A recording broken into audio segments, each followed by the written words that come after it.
Hello everyone, welcome back to my channel. My name is James. I created the fantasy role-playing game Raven of the Scythe, which you can download at drivethrurpg.com. Not sure, you can always pick up the free starter set and see what you think.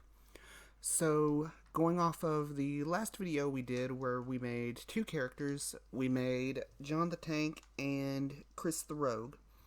Wanted to kind of finish out this pseudo adventuring party that I've got going on by adding a little bit of magic into the group. So today we're going to be making a wizard character, and in this case we're going to be making an evoker. We're going to be making Sam the Evoker.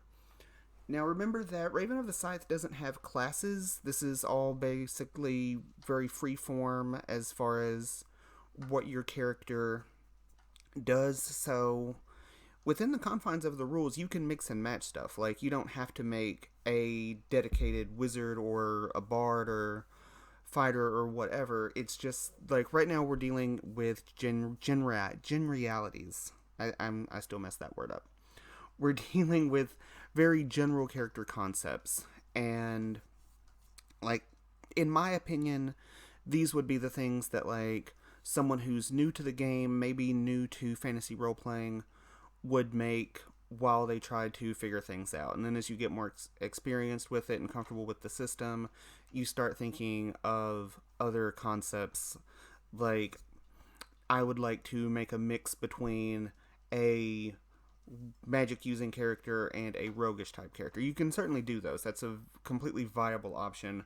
Right now, I'm just sticking with the basics to try to ease into the concept of building characters in this game. I hope that made sense. So, going with Sam the Evoker. The reason I picked Evoker is because in Raven of the Scythe there are 6 schools of magic, and they are all good at different things, and they are also all weak in certain areas. So a character who practices divination magic is going to be very good at the things that divination does, but is not going to have access to the things that illusion does, stuff like that. That may seem obvious, but it may also not be something you think about going into it. You just think, oh, well, I'm going to do magic so I can do all of the magic. And you really can't, at least not starting out, and at least not easily. And I went with Evoker because that's kind of the most classic, like, offensive magic, like elemental control, like throwing fireballs and stuff like that. That's evocation magic in this game. So with Sam the Evoker, I decided to go extraordinarily narrow with what this character does. So with that in mind, for Sam's attributes, I did Mind 2, Willpower 2. Because those two stats are attributes are the two most important when it comes to casting spells. Mind, because it affects the mysticism skill, which lets you actually cast your spells. Willpower, because it affects your channeling skill, which is where you get your mana from that powers your spells. So since those were the attribute choices that I made with Sam, Sam has a guard score of 10, a movement score of 5, an initiative score of +0, 16 hit points, but 5 points of determination. So right out of the gate, compared to the other two characters, Sam has some very noticeable drawbacks. Sam has a lower guard score than the rogue build we did, and much lower hit points than the tank. So when we get down into skills, I decided to go with the focused customization option, and I chose to give channeling 4 points in training. So that left me with one other skill, and of course, since I'm making a magic user, I went with mysticism. Those two skills are almost universally required to do magic. There's a little bit of flexibility, but not much at all.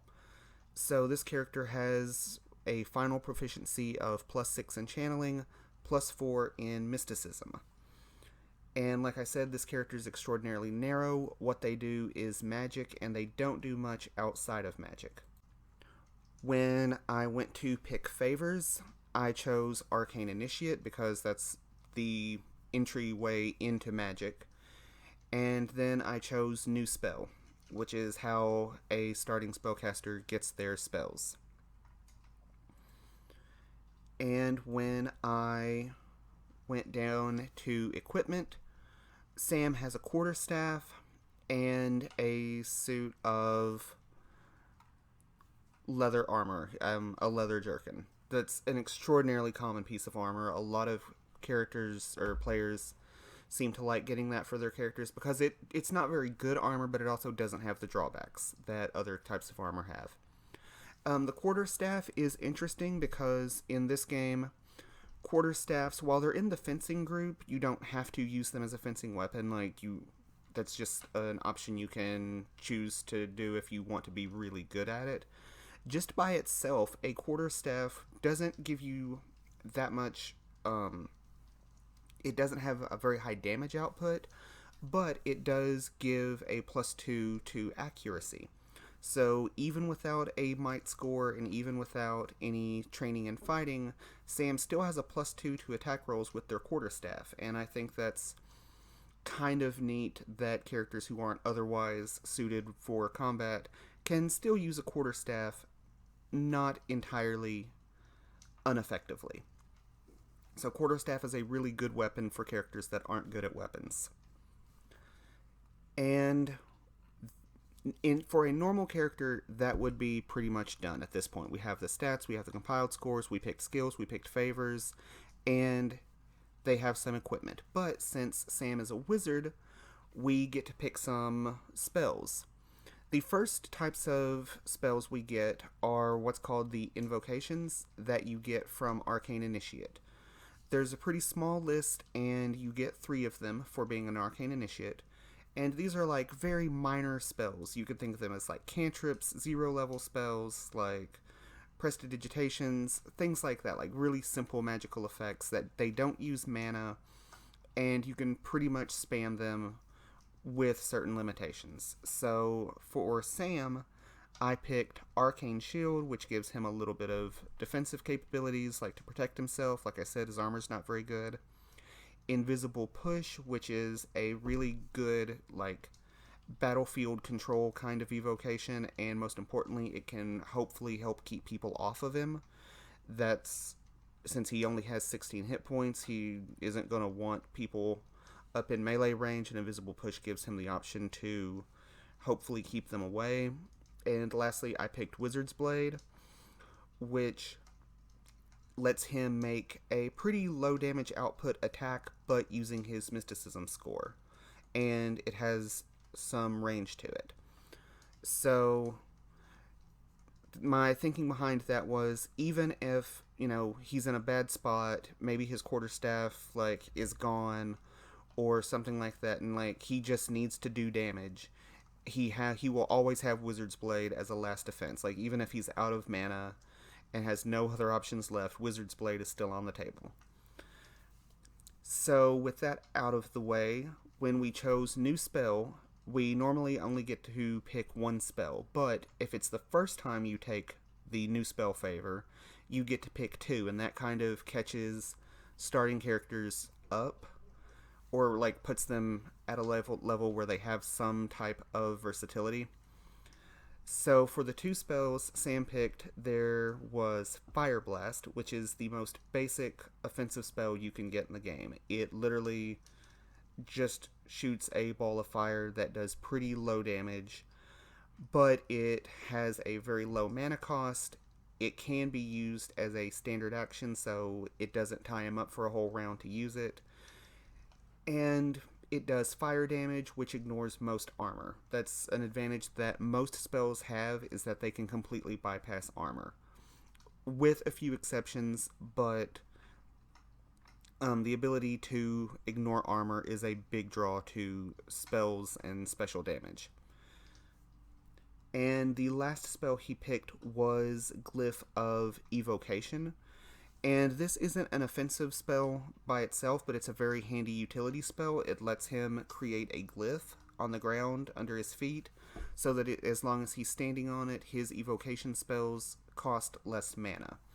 So he already has a pretty significant pool of mana. His spell doesn't cost that much, but Glyph of Evocation lets him really maximize the amount of spells he can get from his mana. Like, he only does one thing, so he wants to be able to do that. If this character runs out of mana, he's in a really tight spot. So a lot of this character was built toward mitigating the chances of that happening. Now, like I said, this is a very simple, straightforward character. You can go a lot more in depth, especially when things like magic get on the table. But this is a basic run-of-the-mill combat casting character that a new player would probably be comfortable playing, and would probably be a very welcome addition to John the Tank and Chris the Rogue's adventuring party. So if you liked this video, please like. If you have any suggestions or comments, let me know in the comment section below. If you want to check out Raven of the Scythe, it's available at drivethrurpg.com. You can pick up the free starter set, or if you want to, you can support me on Patreon. That is also an option. It'll give you access to things like playtest material, and you will get early access to YouTube videos like the one you just listened to. I hope you enjoyed my video, and I hope you have a fantastic day. My name is James, and I will talk to you later.